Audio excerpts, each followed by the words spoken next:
Alright guys, it's El Miguel with Trampas the Bus. Here's our latest update. We just got back from a trip. We went up the northern end of the parkway, last 60 or so miles of that, and then did the Skyline Drive, which goes up all the way up to almost Washington DC area. We jumped off of that and hit 66 and went over towards the Dulles area to watch a concert. Saw the Gypsy Kings in concert. You can see a little bit of that on the rest of our YouTube deals. You can take a look at that. Amazing trip. Absolutely everything on the bus worked. Just couldn't have been better. So I wanted to give you an update on a couple things. One of the things we did was we swapped out, took that cover off of the generator because that's a pain in the butt to take that cover on and off. It's tight. And I decided just to cover up the inside of this with a little piece of the carpet. Put a piece of carpet up underneath of it also. Cleaned it all up, put it all back where we had the oil spill last time. We didn't have any problems like that this time. Looks like all the fixes for the leaking oil deals were fixed up on Trampas. I'll show you real quick one of the things that we did do. This piece right here, I had to put a valve in on the line coming back, and this is an originally was an air bleed line, and we think it may have went to something else beforehand, but that was deleted in the past. But anyway, if anybody has any insight on this, please shoot us back a comment.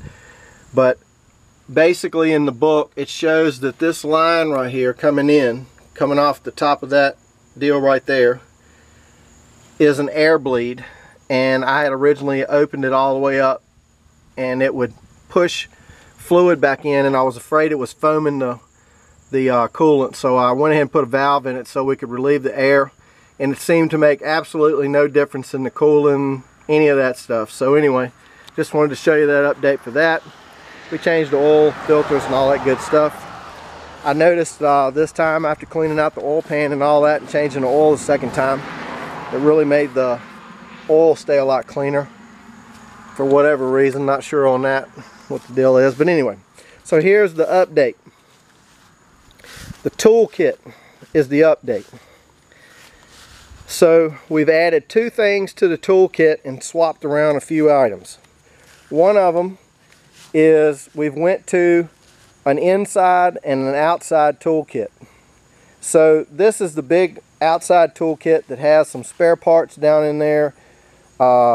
It actually has some other things that's not in there right now. There's a radiator hose that I have, and also some extra fan belts that were in good shape when we took them off, so we kept them and swapped out to new ones. So that goes in the top of that. We just don't have it laying there. And that toolkit is on the YouTube videos. You can check that out. But what we did is we separated and made an indoor toolkit, which is just common stuff.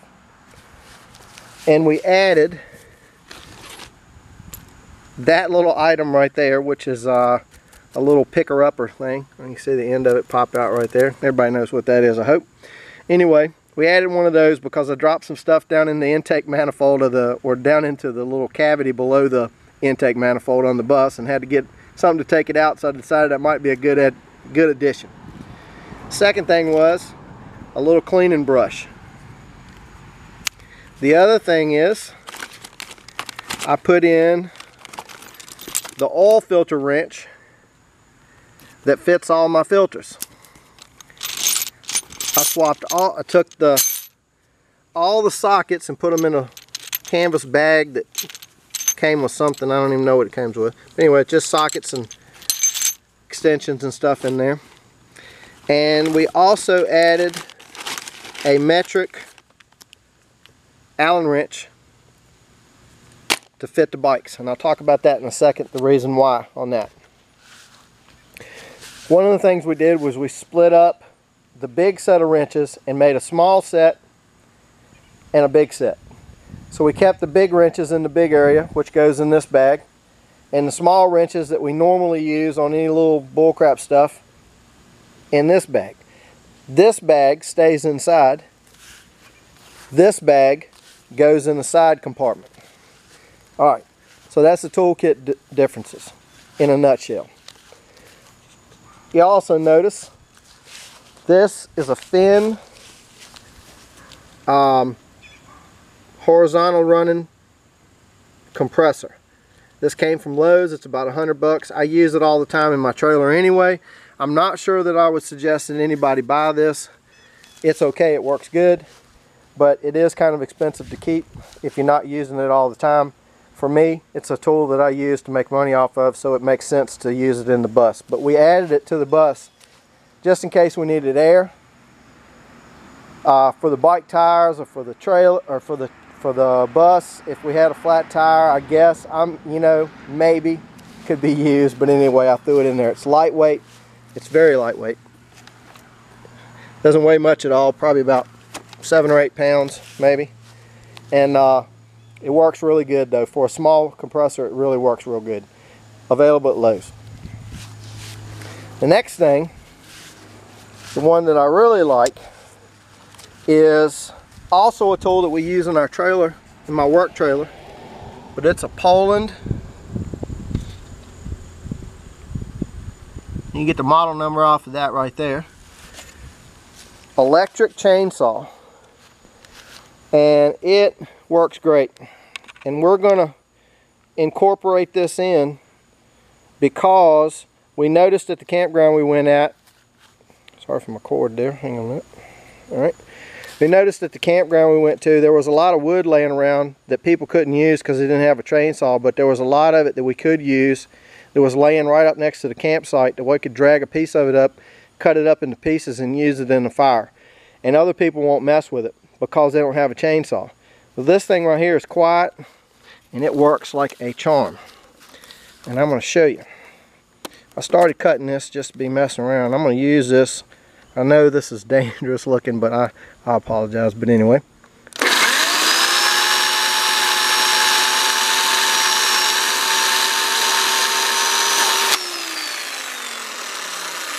Alright.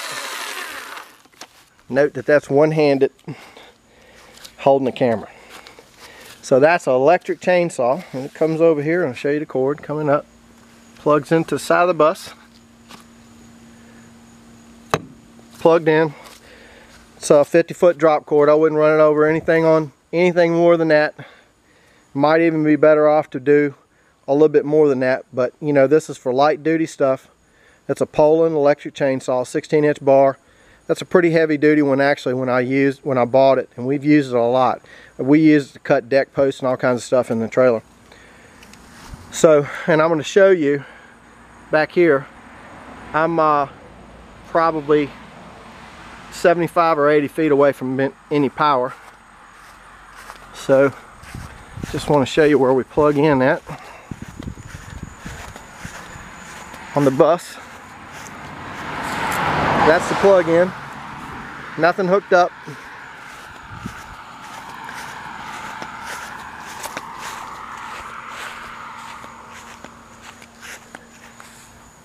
Panels up on top. Solar powered chainsaw. How do you like that? I thought that was pretty cool. Alright. So we have the inverter on. Right there. You can see the little green light. That means the inverter's on, and that's what's powering the chainsaw. This is not midday or anything. I think you can see it right there. That's the... Our panels are at drawing 178 watts, 13.4 volts, and it's in float. So it's just charging back up. And there's stuff on, there's lights on in the bus and everything else. We got some big batteries and big panels, so we're going to take advantage of it. So I thought that would be a really neat addition to the bus. And certainly, if this was a grid down, bug out situation, we'd probably take every chainsaw we had, but anyway, whatever, I'd want to, but I guess I would probably prefer my gas one because I could take it with me to cut up stuff. And you know, we got a wood stove in the bus, which is right here. I'll show you. That's the wood stove in the bus. And so we'd use the wood to heat the bus and cook and whatever if we had to. And but this thing right here, just on a regular camping trip, I think this would be the deal. And it's lightweight, doesn't weigh much, and it's electric, it's quiet. So I figured, hey, you know, man, this would be a great way to take advantage of a resource that other people are not using just because they don't have a chainsaw with them, or they don't want the noise in the campgrounds. And this last time we went up in the Shenandoah National Forest, and there was wood everywhere, but most of it was too big for people to use. So we dragged up a couple big logs and broke them up and put them on ours, and it worked great. So additions to the toolkit: definite, maybe. I don't know about that one. That one may not stay, but we'll see. It works great, but to use. So let me show you the next thing was the bikes. I'm gonna walk around here and show you those. All right. So what we did was, this is a storage area for the bus, and we got us a couple 20-inch bikes. And basically I just took off the handlebars, the front wheel, and the seat, which is very simple to do. That's a 10-minute deal. And we got some $100 bikes at Walmart and put them in here. Put a taller seat on them. Of course, swapped out the seat for old fat butt people. Anyway, and I'm sure my wife will be opposed to that. But anyway, no fat butt there. But anyway, that makes it a lot more comfortable, and this gave us a nice little deal to bike around in the campground with. And they fit, as you can see, underneath the bed in the back, which works out wonderful. And like I say, in about 10 minutes I got both bikes up and running, and just take a few bolts out. And if anybody's interested in that, I can show you. I'll make a video for you. I'm not going to make it unless somebody comments about it, because it'll take a little bit to do. But if you're interested, I'm surely willing. And those are nice. They're just Mongoose bikes from Walmart. Nothing special. Just they're like a $90 bike. And we just wanted something to ride around in the campground. We're not avid bikers riding trails and stuff like that, although these probably could take a little bit of abuse. But they're a BMX. It's just a 20-inch BMX bike. Alright, so that's the updates for the bus, and you can see about our trip. I'm getting ready to wash the bus up and get all the bugs off of it. Plenty of them. Alright, this is Trampas the bus. El Miguel out.